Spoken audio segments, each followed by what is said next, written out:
Yo, what's up world? It's your boy Filosko here, and today we're going to have another interesting lesson. Today's lesson will be based on saying, I'm sorry. I'm sorry is very important to say, and it shows the kind of person you are. It can show where you're from, it can show how you think, but most of all it shows whether you have manners or not. And I've noticed saying sorry not only sounds different around the world, but there's also different reasons to say sorry, and different ways to say sorry. Like when I was in Moscow, the way they said sorry in a metro station was something like this.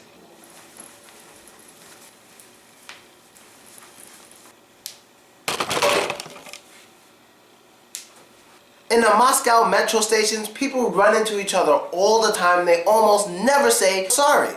So what I really want to tell you that here in New York City, there's maybe 8 million of us. And you have to learn to say sorry, because people here do not like it when people don't take that 1 second out of their life to say sorry. It is very important. But first, let's focus on the main and most obvious way to say sorry. And it is, I'm sorry.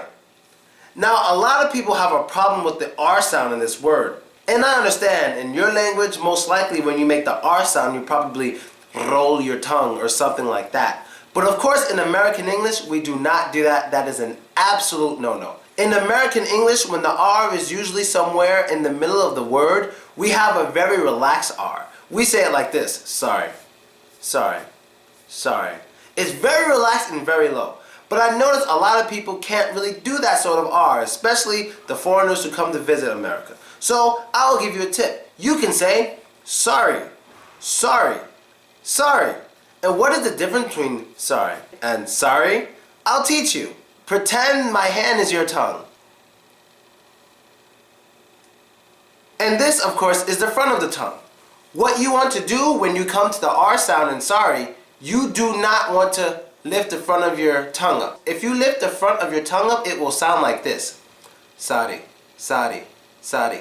That is not what you want to do. If you really want to make a strong R sound without sounding too much like a foreigner, it won't be that much of a New Yorker, but it will work for you and people will understand you. What you want to do is, when you get to the R, you want to do this with your tongue. You want to lift the middle of the tongue back towards your throat. And it will sound like this. Instead of just sorry or just sorry, it would be sorry, sorry, sorry, sorry. Bringing your tongue back like that from the middle up towards your throat will definitely help that R sound to come out. I know it's hard for a lot of you not to sorry, sorry like that, but you have to learn not to do that because it is the worst mistake you can make with the R sound in America. Now, when you're saying I'm sorry like this, or however you pronounce it, it just shows you're a casual, normal person. Nothing special. But like I said, there are many ways to say I'm sorry or excuse me, and these ways show the kind of person you might be. For example, if you don't like saying I'm sorry, you can also say my apologies. And if you say my apologies, that means you're the kind of person who has a lot of manners.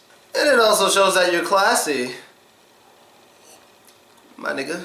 My apologies is usually used by the people in business suits, you know, the people who work for Wall Street, and the people who like to make themselves look good, make themselves look important, and make themselves look very respectable. So let's get to the next word.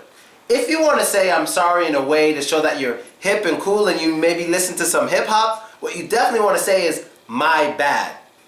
My bad, camera?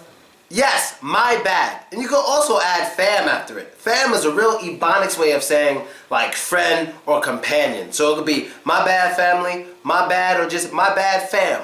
That is just the most extreme Ebonics I can teach you. But I can say all New Yorkers will understand it. Because if you bump into someone and you say my bad fam or my bad family, even if they don't understand the phrase, they will understand that you're trying to say sorry. So it's something you can use if you like being hip, cool, and urban. Let's go to another way to say sorry. Pardon me. Pardon me. That's a very common one. That is used all the way from the ghetto all the way to Wall Street. But it's not the easiest to pronounce. You don't really say pardon. We don't really use the D in this. We say pardon. Pardon. How you make this sound, the D sound in pardon, well, what you really want to do is when you're saying par, you want your mouth to be open and your tongue down. Par. Then soon you get to the D, what you're really doing is with your tongue being relaxed, you're shooting your whole entire tongue up to the top of your mouth to get that sound. So it's pardon me, pardon me, pardon me. And so now I hope you don't forget the ways I've taught you to say I'm sorry, because when you come to America, I'm sure whether it's New York, California, Florida, you can end up in some real trouble if you don't say you're sorry to people when you bump into them or step on their foot or forget to hold the door. Any of those kind of things will require you to say sorry.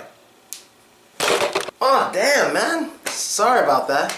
Did you just say sorry? Yeah. And that's the end of the episode for today. I hope you liked it. I hope you enjoyed it. And I hope you learned new stuff. Be sure to add me, vk.com/Velasco. That's me. Damn. And subscribe to my YouTube page to see all my videos. And if you're not sure whether to say sorry or not, just say it anyway. It's better to be safe than sorry. So, I'm out. Wait, safe than sorry. I'll explain that later. Later.